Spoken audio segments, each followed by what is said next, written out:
Mahina ba yung piso wifi mo? Mabagal ba sa internet? Mabagal sa online games? Palaging nagpuproblema yung piso wifi mo? Baka ito na yung problema ng piso wifi mo. Gagawa natin yan ng solusyon kung paano yan. Marami sa mga may piso wifi dyan na hindi to alam na problema. Hindi alam solusyonan. Kahit nga mismo yung mga builder dyan, nahirapan at hanggang ngayon hindi nila alam solusyonan yung ganito. Pwera lang sa mga expert dyan, no? So, yung problema natin ngayon, yung piso wifi natin, nakaandar siya, biglang nagre-reconnecting. Mga ilang oras lang connecting na. Palalagi ng loading, no? At yung portal, napakatagal lumabas, no? Pag nag-connect ka, ang tagal lumabas ng portal. Pero pag sa kabilang piso wifi ka nag-connect, sa kukumpetensya mo, labas agad yung portal. At yung sayo, napakatagal. At pag nakakonect ka, paghulog mo ng barya, ang tagal mag-react. At kung makakonect ka man, pag click mo ng connect internet, then paying, ang tagal mag-pop up ng internet. Di ba yung iba dyan, na-encounter na yan? So, ang ginagawa nila, para ma-repair yun, is yung memory card. Sir, palitan natin ang memory card yung piso wifi mo. Kasi fake yung memory card mo. Tapos, pinalitan. Nag-replace ng bago. Ganun pa rin, di ba? Sa GIS naman, sir, palitan natin ang power supply. Pagkatapos, ganun pa rin. At yung iba, sir, yung CB, sir, palitan natin ng CB. May latest na CB ngayon. Pagpalit ng CB, ganun pa rin. Kahit yung board, pinalitan. Pagkatapos, ganun pa rin. So yung iba, nagtataka na, Puki, ano bang problema sa piso wifi na to? Baka sinisiraan ako sa kompetensya. May nakausap ako, pinaginalaan niya yung sa kabilang piso wifi. Baka ginajammer na yung piso wifi niya. May nagre-repeater, kaya delayed.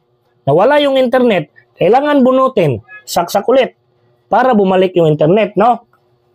Ang hindi alam ng mga owner dyan, is yung board na nabili nyo, kung bakit nagaganyan-ganyan, is yung board na mahina. Delete na board. Yung board na gamit nyo, yung Orange Pi, kahit 1 gig pa yan. Yan ganyan. Kahit 1 gig RAM pa yan. Basta yung nabili nyo, mali, mahina talaga yung action ng piso wifi nyo. Mahina talaga yung portal. Bakit? Kasi sa panahon ngayon, meron ng imitation ng board. Yung Orange Pi 1, 1 gig RAM, pag bumili ka niyan, bumili kayo pareho lang, Orange Pi 1 gig RAM. Pag bumili ka nito, akala mo tama na yung nabili mo. Bili ka ng bili sa online.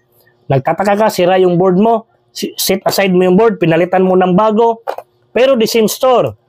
So yung problema dyan, hindi mo alam, yung palagi mong binibilhan is imitation na board, no? So yan yung problema ngayon. Kasi pinalitan mo ng bagong board, delete pa rin. Kasi nga, yung nabili nyo ng board is imitation. Alam niyo ba, pag bumili kayo ng board, pareho lang yan.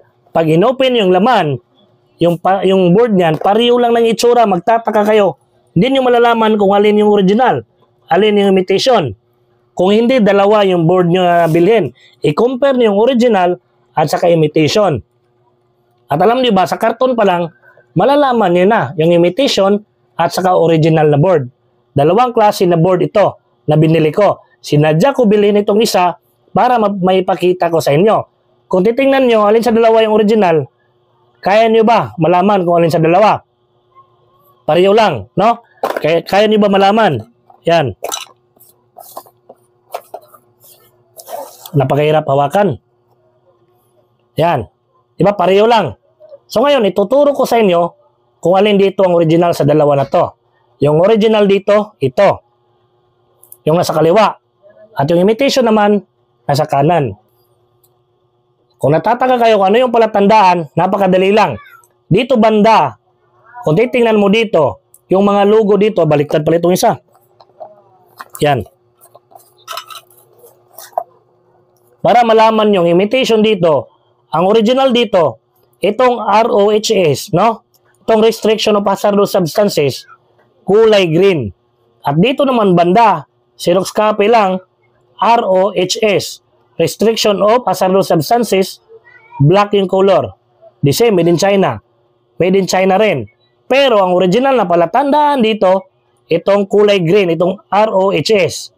At kung dito naman banda, kung titingnan nyo, tingnan nyo yung mga board nyo dyan, yung mga karton nya.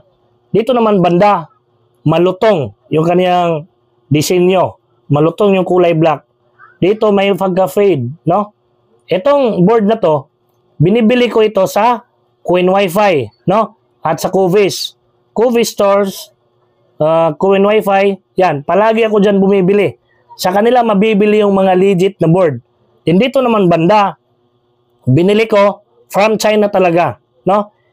Isang store na binili ko sa Shopee, galing China, ito yung dumating. Pag ito yung nagamit nyo na board, yung imitation, pag open yun yan, hindi nyo malalaman. Pero pag ginamit nyo, yun na nga, delayed yung piso Wi-Fi nyo. Nagtataka tuloy kayo, bakit sa kabila napakalakas? Pero sa inyo napakabagal. Kasi yung nabili nyo na Orange Pi 1 GB is imitation. Ayan. So yan, pinakita ko sa inyo. Base pa lang sa karton. So ngayon, tingnan nyo yung mga piso Wi-Fi nyo, yung mga gamit nyo na karton, kung original ba yung nagamit nyo.